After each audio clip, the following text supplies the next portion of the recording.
tamam sedit alina basuma bina sobeja asan begadu na sanna kubar kulmun jibu kalama koskuri jibu salam aja alfi nas kullu kana algobudu kutubi arasar wala bisigin wala wende umman kede kali fiko nasa de kulmun gani barau umman kali tipago kulmun nasuma beba umman nasa na alkubar de kanana ya amul gala ma apu de fi kede kali na afi bado nasa algeja ya nasa egarde kulmun ma asko kullu de giga umman ko ma jamade kede kali rubuna dakal fidel sayna sanna de kubar de kulmun jibu na salam la gadi kulmun masa gara al batal de bara mun kalamu zaman election kamija kilmun kima go bespe intahabat kan intahabat da ja'u jadaw munia mana be kun gaidin be kun koisit na to be kima go haja al bijibu salam al bijibu gwada al kos magale nasu kun mayo fi mahala al sokon kullu mayo fi mahala sokon de kede kelma sulu na bi seli kelina sa de ja kilmun tipango kilmun jibu salama sana fara fi election.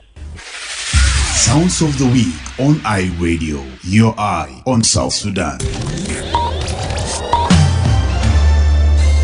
Live from Juba, on air and online. This is iRadio News.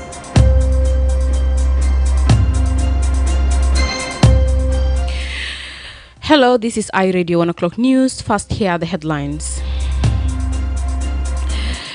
The SSPDF spokesperson has accused the SPLA-IO forces of carrying out 2 deadly ambushes along the Juba-Terkeka road last week, leaving 1 person dead and several others abducted. The Executive Director of Community Empowerment for Progress organization is appealing to authorities in the national government to repair the lifeline Juba-Nimule Highway as its condition deteriorates. And as the world marks the International Day of the Midwife today, midwives in South Sudan are calling on the government to prioritize maternal and newborn health in the country. These stories and more coming to you in this news bulletin with me, Baria Johnson, and now the news in detail.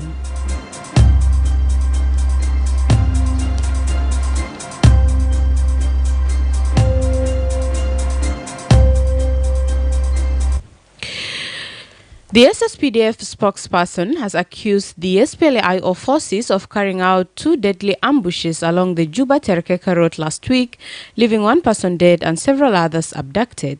In a statement issued this morning, SSPDF spokesperson Major General Luruai says the first ambush occurred on May 1st between Koda and Nyori, where a commercial truck traveling from Bahar Ghazal to Juba was attacked.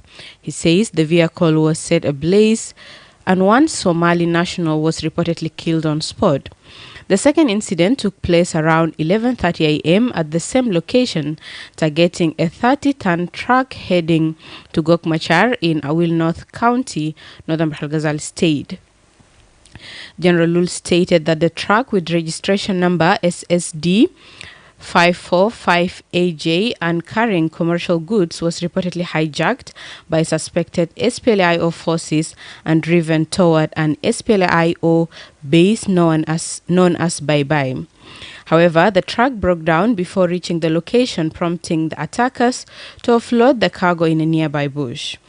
Major General Lul says forces from the National Security Service Internal Security Bureau under the command of Colonel McCoy Maye pursued the attackers and managed to rescue 4 of the 6 abducted crew members. The rescued hostages include 1 South Sudanese and 3 Sudanese nationals. 2 individuals, 1 South Sudanese and 1 Sudanese, remain unaccounted for and are considered missing.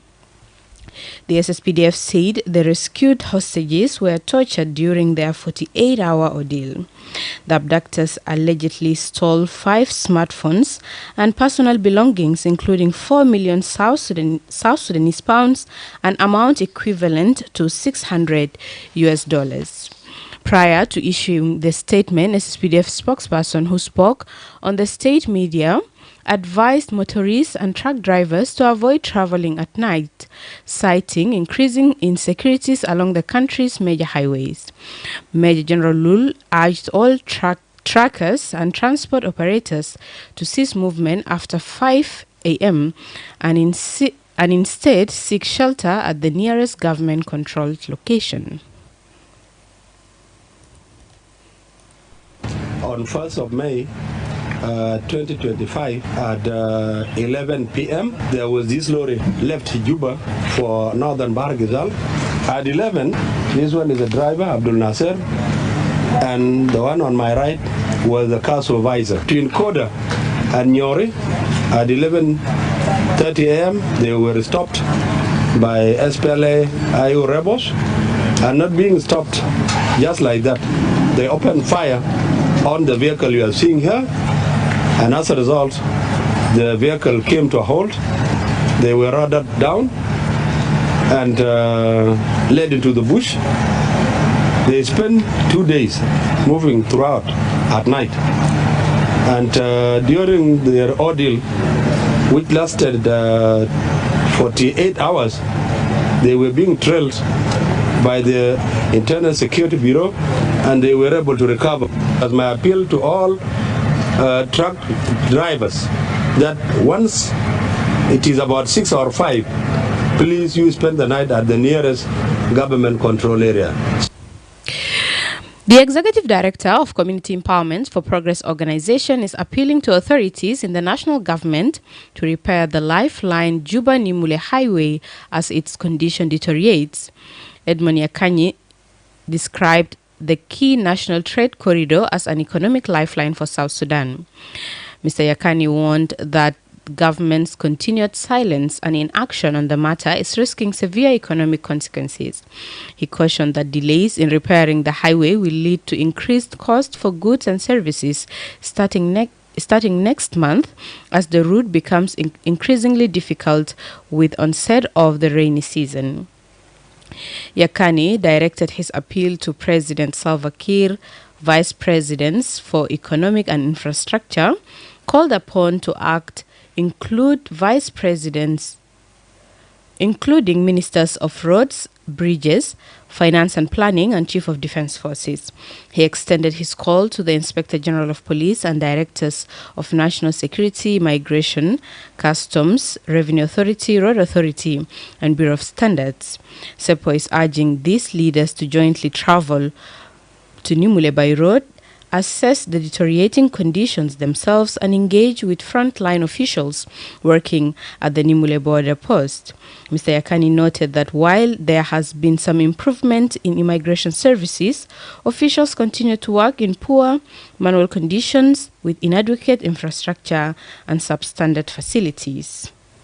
I travel through Juba and Nimule Road. The status of the road is getting poor, and as the rain season is going to intensify, some parts of this road will not be passable, and this is the center of the business for generating revenue for the government. I would like to take this opportunity to appeal to His Excellency Vice President and the Chairperson of Infrastructure Cluster, and His Excellency Vice President and the Chairperson of Economic Cluster, including the Minister of Roads and Bridges and other government dignitaries like IGP of the Police, Director General of Migration, Director of Customs, Commissioner General of Revenue Authority, and the Bureau of Standards, all these leaders to pay a courtesy visit to Nimule to assess the status of the road, to appeal to His Excellency President to ensure that urgent attention is given to Nimule Road. 2 months from now, if Nimule Road is not improved, citizens are going to pay a high cost prices of commodities and services that they may access because traders may be facing a problem. But as the world marks the International Day of the Midwife today, midwives in South Sudan are calling on the government to prioritize maternal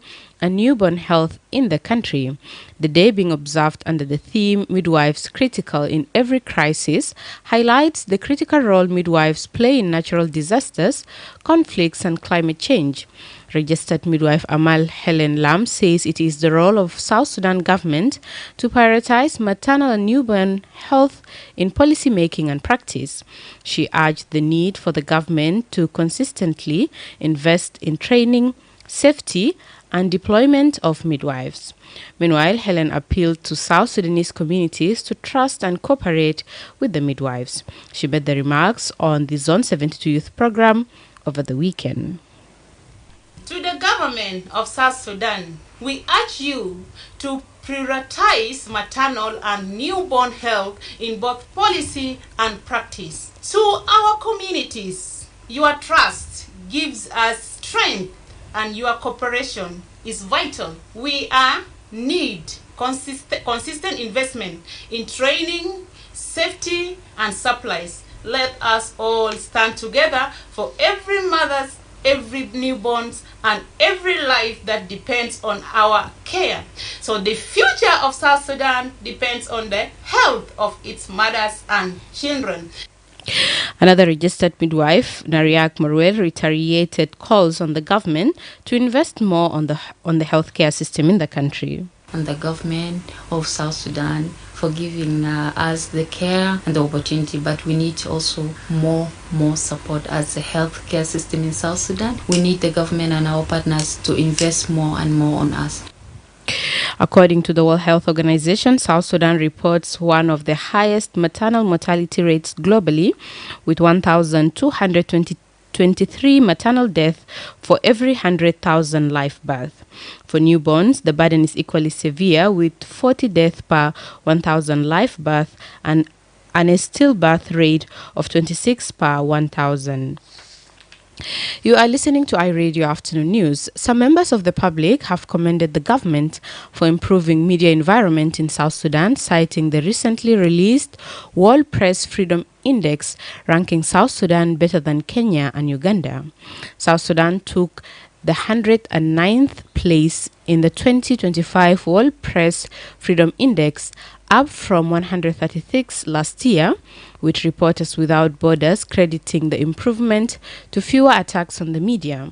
The report also warned that economic pressure remains a major global challenge for news outlets. Published on World Press Freedom Day, the index ranks Norway first and Eritrea last. For the first time, South Sudan leads both Kenya and Uganda within the East African community, scoring 51.63 to place 109th.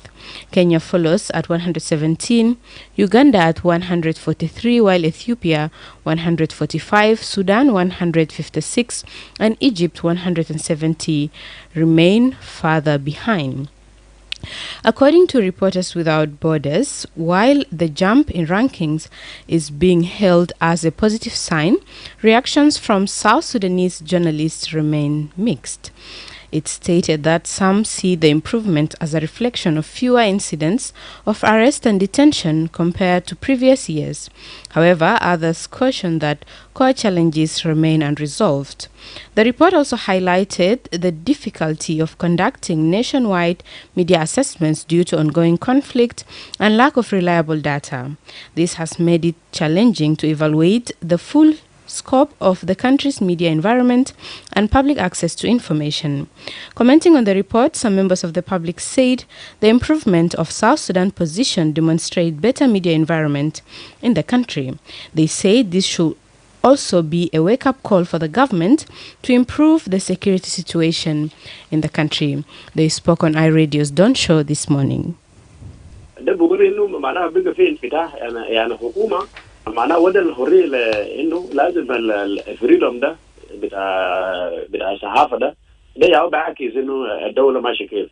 فانا بقول مبروك. معناه هنا معناه اذا فوتنا كينيا ويوغندا وبعض الدول معناه جنوب السودان في المجال في مجال الاعلام ماشي كويس. فانا بحيث الحكومه خليه برضو المجال يكون مفتوح. فمبروك لجنوب السودان ومبروك لكم ان ربنا يحفظكم. بالفعل لازم ده شيء دايرين يكون في انفتاح، يكون في تفاهم بين رجل الامن وذو صحفي. احنا يعني ماشيين في خطوه للصحيح، لانه احنا كان بيجينا احسن من يوغندا، احسن من كينيا، معناها احنا ماشيين كويسين. فبالتحسن نعمل نفسه وسوما الكويس بان لنا كدوله وكحكومه ده. برضه حكومه كلها التحسن في الامن بتاعنا، ايه بتاعنا برضه الحكومه، لانه انا بيتكت الفرصه ده بعد ما في تحسن في الناحيه بتاع حريه الصحافه في البلد، معناها الحكومه برضه يعمل تحسن في الناحيه امنيه، يعمل تحسن مع الاتقاء حقه، يسمع كلامه عشان على الاقل كان بيبقى في تحسن في الناحيه بتاع الصحافه وهو في تحسن في امني، معناها بلدنا بيمشي لقدام. حريه الصحافه كان زمان يتكلم عنده مشكله، لكن انا بدي اتكلم بانه الحكومه بتاعنا ماشيه في الطريقه اللي كنت علاقه بحكيم ورجال بتاع امن. And finally, the governor of Unity State, Riek Bimtop, has launched an agricultural campaign in Rotriar town in Ropkona County and a 100-hectare farm in Tikor village in Mayom County in compliance with the 8th Governors Forum. The scale and specifics of the Rotrier farming initiatives themed supporting agricultural activities to boost food production have not been disclosed. Addressing the event on Sunday, May 4th, Governor BM assured the local population of stable security and encouraged them to exert efforts in producing their food in the current rainy season. He said, and I quote, "Today I call all of you to a commitment to local food production as this important season approaches. The government is committed to this initiative and will continue to deliver security in the state." End quote. Held in Juba in December 2024, the 8th Governors Forum called on the Ministry of Finance and Planning and the states and administrative areas to expedite investment in agriculture to diversify the economy. The launch of the Rotrier agricultural campaign in Unity State comes weeks after the governor launched another 100-hectare farm in North Tikor village. Unity State has experienced catastrophic environmental damage caused by 5 years of seasonal flooding, with livestock and farms wiped out and almost all vegetation covered in the sea of murky floodwaters. It is unclear how the farming project may survive the enduring floods, which have had a major impact on agriculture, food production, and livelihoods, threatening the food security of rural communities in the state. On April 27th, the state government, in partnership with the International Organization for Migration, launched the plantation of 1 million trees in an attempt to reclaim forest cover lost to years of flooding. And now, listen of iRadio, we go to the regional and international news with my colleague Madrama James. The Kenyan president has described as shameful an incident in which a shoe was thrown at President William Ruto during a rally on Sunday. Widely shared video clips show the footage striking the president left-armed as he held it aloof while he was speaking. Government spokesperson Isaac Mwaura condemned what happened and called for those behind it to be apprehended. He added, "What would happen if we all decided to throw shoes at each other? What values are we teaching our children?" Elsewhere, the Israeli military has begun calling up tens of thousands of reservists to intensify and expand its operation in Gaza. The Israel Defense Forces IDF said it was increasing the pressure with aim of returning hostages held in Gaza and defeating Hamas militants. Critics say the recent military offensive after a ceasefire broke down has failed to guarantee the release of captives and question Prime Minister Benjamin Netanyahu's objectives in the conflict. Finally, US President Donald Trump says he will hit movies made in foreign countries with 100% tariffs as he ramps up a trade dispute with the nations around the world. Trump said he was authorizing the U.S. Department of Commerce and Trade representative to start the process to impose the levy because American movies industry was dying a very fast death. He blamed a concerted effort by other countries that offer incentive to attract filmmakers and studios, which he described as a national security threat. Thank you, Madrama. And now to the sports news with Lasuba Memo.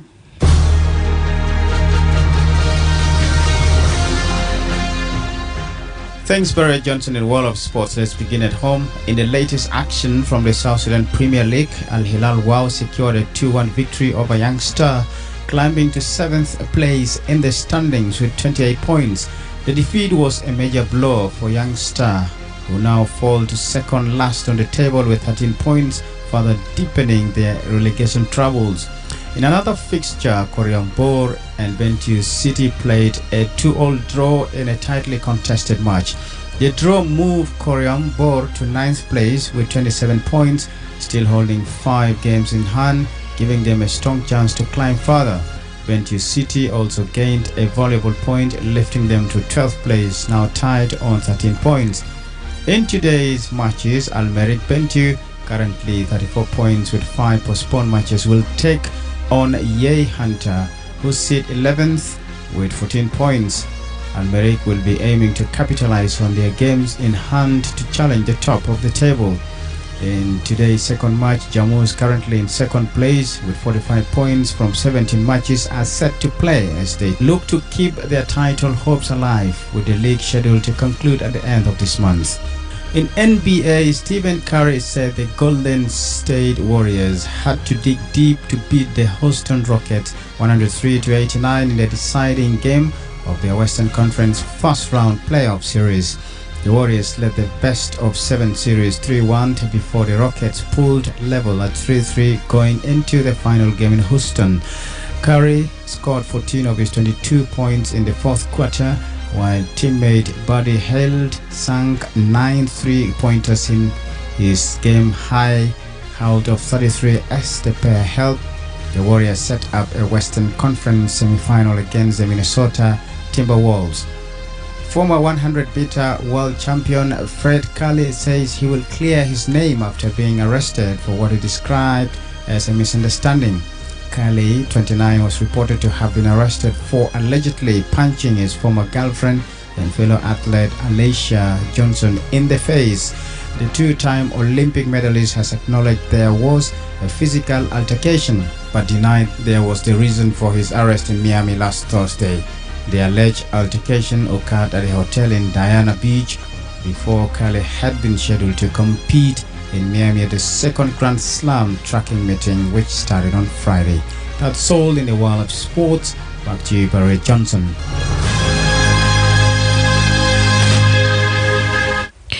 Thank you, Lasuba Memo. This is iRadio News, and to end this bulletin, here are the headlines once again. The SSPDF spokesperson has accused the SPLAIO forces of carrying out 2 deadly ambushes along the Juba-Terkeka road last week, leaving 1 person dead and several others abducted. The Executive Director of Community Empowerment for Progress organization is appealing to authorities in the national government to repair the lifeline Juba-Nimule Highway as its condition deteriorates. And as the world marks the International Day of the Midwife today, midwives in South Sudan are calling on the government to prioritize maternal and newborn health in the country. That's the end of iRadio Afternoon News. If there is a story or an event you would like iRadio to cover or report about, please send us a text message on +211 925 287870.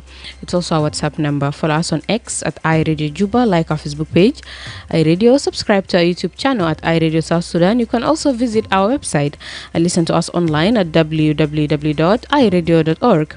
Stay tuned for the news in Arabic at 1:30. I am Baria Johnson. Thank you for listening.